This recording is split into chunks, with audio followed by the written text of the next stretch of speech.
Teman-teman, kita bertemu lagi dalam session kali ini.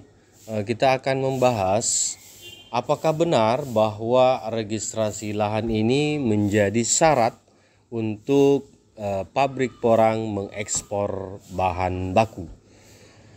Pada bulan April kita melihat bahwa pabrik ini masih dalam proses registrasi menjadi rumah kemas ataupun pabrik yang sudah siap ekspor dengan melalui kriteria sertifikat dan uji dari pemerintah Indonesia melalui Badan Karantina dan lainnya. Tetapi yang menarik untuk kita bahas adalah kenapa kalau memang mendaftar atau meregister lahan ini menjadi syarat wajib bagi pabrik untuk mengekspor barang atau bahan baku, kok masih menerima bahan baku dari lahan yang belum diregistrasi. Nah, ini kan menjadi perdebatan di tengah-tengah petani. Kenapa banyak yang tidak melakukan registrasi atau bahkan malas untuk melakukan registrasi itu karena mereka berpikir diregistrasi atau tidak diregistrasi tetap pabrik menerima bahan baku kita. Lah, kalau misalnya tidak diregistrasi terus bahan baku tidak diterima, nah ini kan bisa menjadi pemicu untuk teman-teman petani melakukan registrasi lahannya. Tapi fakta yang terjadi di lapangan, mau lahannya sudah diregistrasi ataupun tidak diregistrasi, semua pabrik terima dengan harga yang sama. Kalau begitu, apa manfaat dari registrasi lahan itu? Nah, ini kita menghimbau kepada pabrik untuk melakukan konsistensi terhadap apa yang mereka ucapkan, bahwa untuk melakukan ekspor ini kita terkendala di registrasi lahan, di persyaratan-persyaratan yang telah ditetapkan baik negara pengekspor ataupun negara pengimpor. Nah, kalau misalnya memang itu menjadi syarat, ya konsistenlah.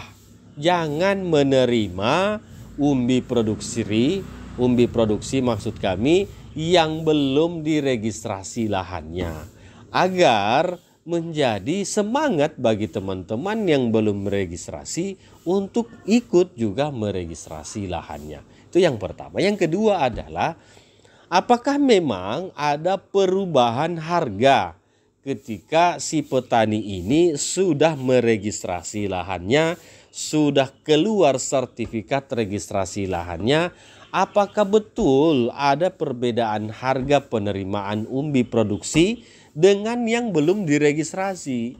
Kalau tidak ada perbedaan harganya, petani kembali akan berpikirlah untuk apa kita meregistrasi lahan kalau harganya juga sama, ya kan? Tidak ada perbedaan yang signifikan di antara produksi yang sudah terregistrasi lahannya dengan yang belum terregistrasi. Nah, ini mestinya pabrik juga konsisten lah. Selisih Rp100, Rp200 itu nggak masalah. Yang penting bagaimana ada perbedaan yang kelihatan antara lahan yang sudah terregistrasi dan yang belum terregistrasi. Yang ketiganya adalah ini kritikan untuk dinas pertanian baik di provinsi, baik di kabupaten ataupun penyuluh yang melakukan registrasi lahan ini.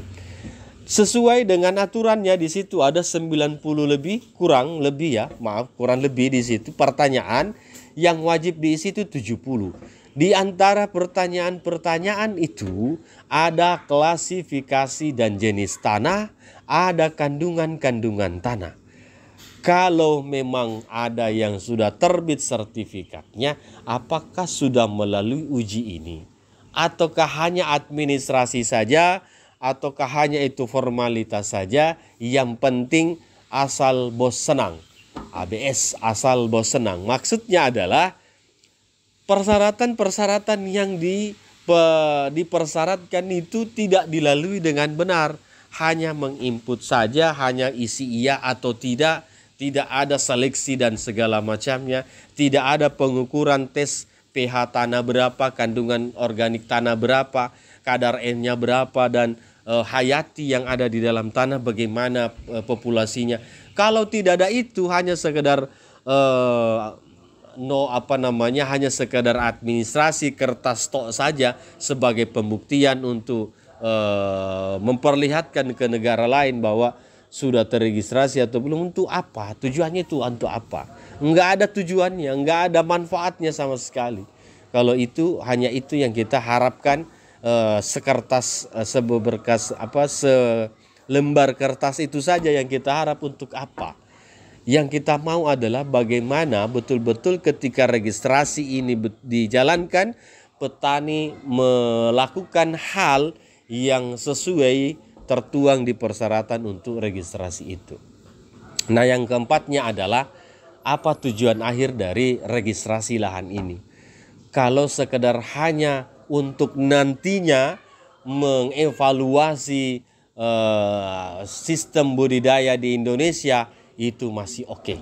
Tetapi kalau ujungnya nanti ini hanya untuk kepentingan-kepentingan yang tidak ada ujung pangkalnya, lah untuk apa kita melakukan registrasi lahan ini?